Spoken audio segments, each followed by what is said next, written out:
All right, what's up, my brother? What's your name? State your name for the record. Cend, all right, Cend 1, LSD crew. All right. When you first started noticing graffiti?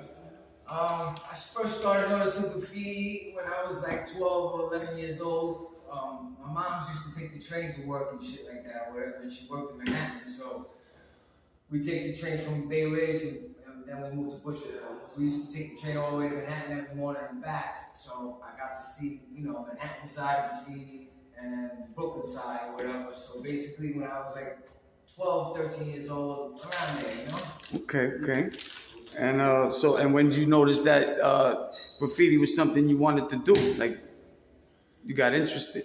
I got interested in it by taking the train with my moms and shit like that, and every day looking at the colors and and the shit, everything would be like so big, and I was so little. I always would tell her, Mom, I want to do that. I want to do that. I was in special education classes and all that shit like that. So, Ms. 2, learning disabilities and shit. That's what taught me to read and write, is writing graffiti. So, in reality, graffiti wasn't such a bad thing when I was a kid because it taught me how to read and write. All right. So who was like some writers, like who'd you start writing with, and what writers like that you hung out with? When I lived in Brooklyn, I didn't really hang out with too many people until I moved to Bushwick and shit. Like, when everybody comes up with a toy and shit. So basically, when I didn't hang out with anybody, except for the people I grew up with, which like Les I grew up with since we were 6 years old. And, like we feeded off each other with the skateboarding, and then we started going to the garbage trucks and Maspeth and shit. That's when we met Dessa and that TK, JLC, and all our old friends from over there in that neighborhood. But basically, I was just, growing up, it was just me and Les, kind of. Then when we moved to Bushwick, I got down with GA, NSK, U5 crew, and those were my dudes and shit like that, or whatever, from Bushwick. And then moved over to Queens and Ridgewood and shit. That's where everybody thinks I'm really from Queens, but I grew up in Brooklyn. I'm a Brooklyn nigga, not no fucking Queens nigga. But at the end of the day, I do rep Queens too, because Dessa and Giz and all of us, we all hung out there. That's where MTA came from. Me and Dessa and Giz, we started MTA riding on the trains, doing clean trains and Metropolitan and fucking shit like that, whatever, you know what I'm saying? So basically, me, Dessa, Giz, Exist, Catch, VE, A1s, and a couple other people I won't really speak enough about. No doubt. And what crews do you down with? What crews do you push? Right now, I'm only pushing like crews that I'm really close with, like MTA, YKK, TFK, NWC, the real NWC, not, DG's, but DG's behalf, not, these other dudes got some misconception of NWC, and, the real NWC, which is DG's, not nobody else's. There's no other press but DG, so. Right. Rest in peace, DG. Yeah. And LSD, that's your crew, and what's the story with LSD? How'd that come about? Yeah, the story with that is, it's the original crew is the Iceman LSD, which if you know your shit, you know that wasn't my crew. It was the Iceman's crew, and that got passed down to me from the Iceman himself. I met him in Bushwick in the early 90s and shit like that. He used to come through and see GA, and GA had a long history with him from the train days and shit, Halsey layup and this, that, and the third, and the Iceman was starting to see me up and was like, who's this little Cend dude, and no doubt. I was smoking a lot of dust at that time, and I was like, yeah, LSD, let's smoke dust. And he was like, fuck it, if that's what works for you, that's what, you know what I'm saying? And, not to say that he made me do drugs or nothing like that, but he put a battery on my back and fucking, that shit.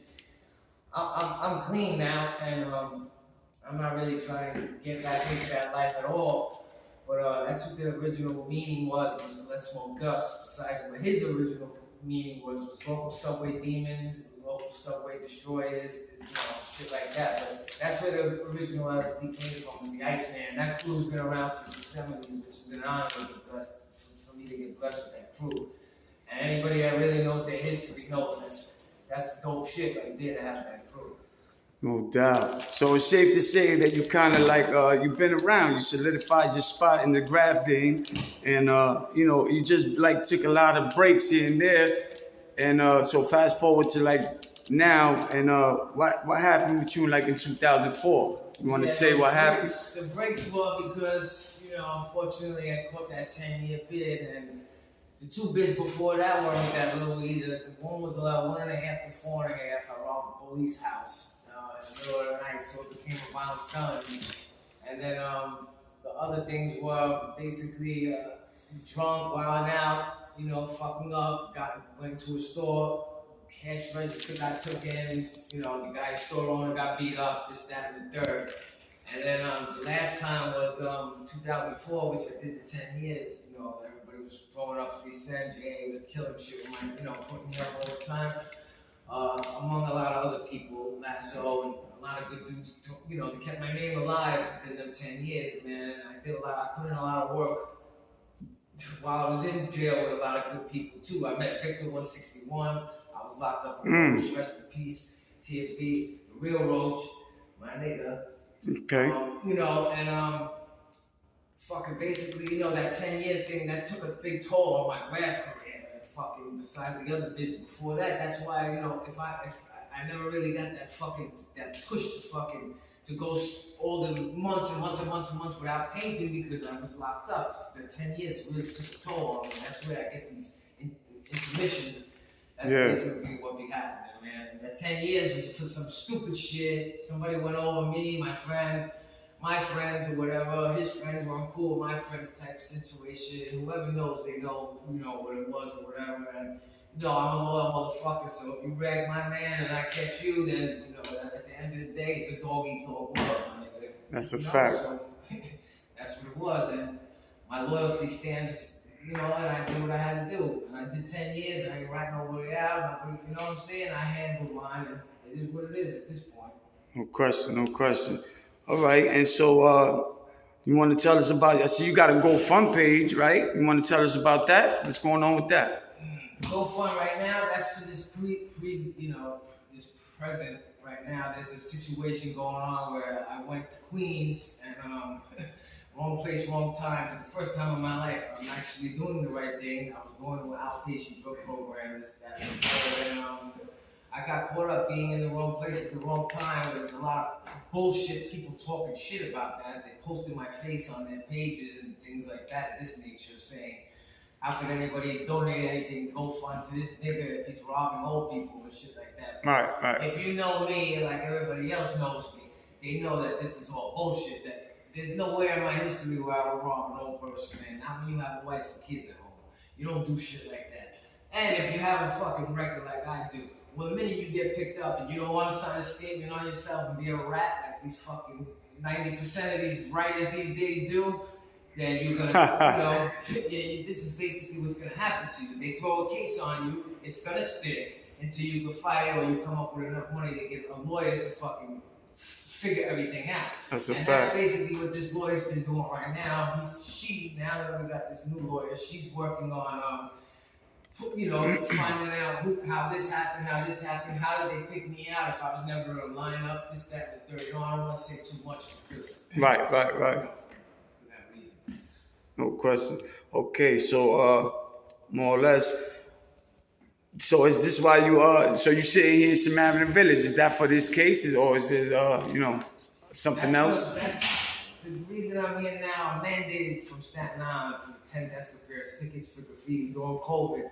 They locked me up every other week, basically, because I was smoking dust, beating police up. Every time they try to lock me up for graffiti, I fucking end up fucking one of them up.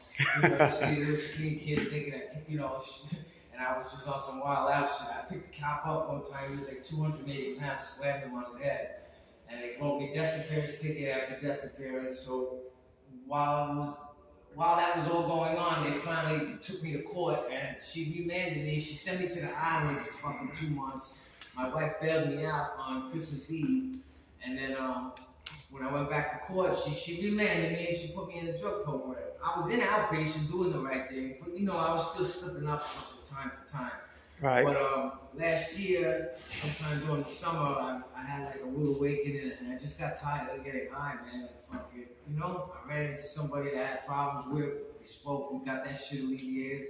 And ever since then, I didn't want to get caught slipping like that again. You know what I mean? I didn't like how I felt. I couldn't talk. I couldn't address the person. Right. You know what I'm saying? And that's not how I move, man. We're gonna do something, and that's gonna be that, and we'll take it from there. And I couldn't do that day. I couldn't do anything. But you know, sun turned out to be an ideal, and that shit got pushed under the rug. So. All right, so that's that, and That's you know, it. we gonna. So, what do you think about back to graffiti? What do you think about the graph game today? I think there's a lot of nobody niggas writing, and that this Instagram shit got niggas heads like this, and I think that shit is fucked up, because if you can fucking write under a rock and, you know, they post that shit and you get 19,000 likes. But here I am, I've been doing this shit since the 90s. Right. Hard. Shooting motherfuckers, cutting niggas, doing this, that, and the third, banging out, loyalty, fucking this, that, and the third. And then he got these new niggas that come out of nowhere. They write in a notebook and they got all these followers, and they like, yo, homie, where the fuck? Part of the game is this. Right. They ain't put no work in. You know, I just don't understand how this new generation of graffiti writers is just not used to seeing that. Okay. That's where that stands. Okay. And so you put up. We see you always put up like your man's. You know, rest in peace, VE, DG, Kes 5. You know, you put them up a lot every time you do something. You know. Any stories you got with any of them you want to share with us? Anything? Yeah, you know, me, Les, Jay, a bunch of us, we do that, you know, because these are the niggas that we grew up with. These are our family. Majority of anybody I put up, I knew them personally. There's a misconception that when dudes be talking shit, saying, "Oh, this nigga didn't even know these niggas." I knew every single person I ever put up personally. Right. I don't, you know, I wasn't the dude putting niggas up for fame, you know what I'm saying? I did it because those were my niggas, and you know, a picture speaks 1,000 words, you know what I'm saying? That's right. VE, I put up, you know, DG, my brother-in-law, I got tattoos on my body, I got a DG with a train on my back, you know what I'm saying? I got Kes 5 with VE on my neck, YKK, that's family. Right. You know, Exist, that's his brother, that's my family. Like, you know, Roach, my nigga, I was locked up with him over 10 years, you know what I'm saying? Same RIS, you know? Okay. Whatever, boom, boom, XTC, fucking, you know, that's family. So that's why I told people up and shit like that or whatever. And, any crazy stories? Stories and shit like that. Yo, I did that interview with Van Lau, you know, I was really under the influence. I was on acid, smoked dust, I slipped coke that night. I was really not myself. I wanted to tell Z, you know, people a couple more stories that night or whatever, you know, and shit like that. But my mind really wasn't that great, you know, healthy and shit like that. But you know, there was always a lot of stories with VE and shit like that. We did a lot of crazy things, man. Like fucking me, him, and Catch and A1s even. We used to get dust in Harlem and 116, and then we would walk through the tunnels and shit down by Canal and Prince and all that shit like that. And the trains used to be actually laid up in there, Prince Street back in there. Right. We used to smoke dust, jump into the layup, and just chill in there for like, well, not even write graffiti. We'd just be in the layups on the inside, you know what I'm saying? Another time I did that shit with me, Scuff, and a ride. We coming from this Mag's house and shit. Bruce was coming there and fucked me up that day. That's when I beat Bruce. Rest in peace, Scuff, rest in dead. You know, became homies. And we were actually locked up not too long ago before he died and shit or whatever. We squashed all our problems. But yeah, we left that night in this Mag's house, and me, Scuff, and Randy, we went and did the insides on the N and the R and shit or whatever. On Prince layup. Yo, we destroyed the outside. We did the white and green fillings on the insides and the outside. The outsides we got chased. We had to run all the way down the canal. But like I was saying, with VE and A1s, we used to walk those tunnels all the time, smoking dust and shit. You would think they would get crushed by trains and shit, being dusted. Right? You know, when you smoke that shit for so long or whatever, you kind of basically know how to move. But right. Like I said earlier, these days I can't even smoke dust anymore without getting stuck. I mean, it's like I can't do it anymore. Man. It's not for me. All right. Just a couple of stories, crazy bombing stories. All right. And the people also want to know like who's props. We see that you put props up a lot in like your feelings and stuff. Pops is my girl. That's Nicole. She's my wife. You know, common law of marriage. We won't need no fucking piece of paper to say that's my bitch. You know what I'm saying? That's my wife, man. Props is fucking. She been writing. She knew phrase. She knew the original phrase. She knew original. My girl been around, man. She's Okay. official Brooklyn, man. Graph chick. Yeah, 90s.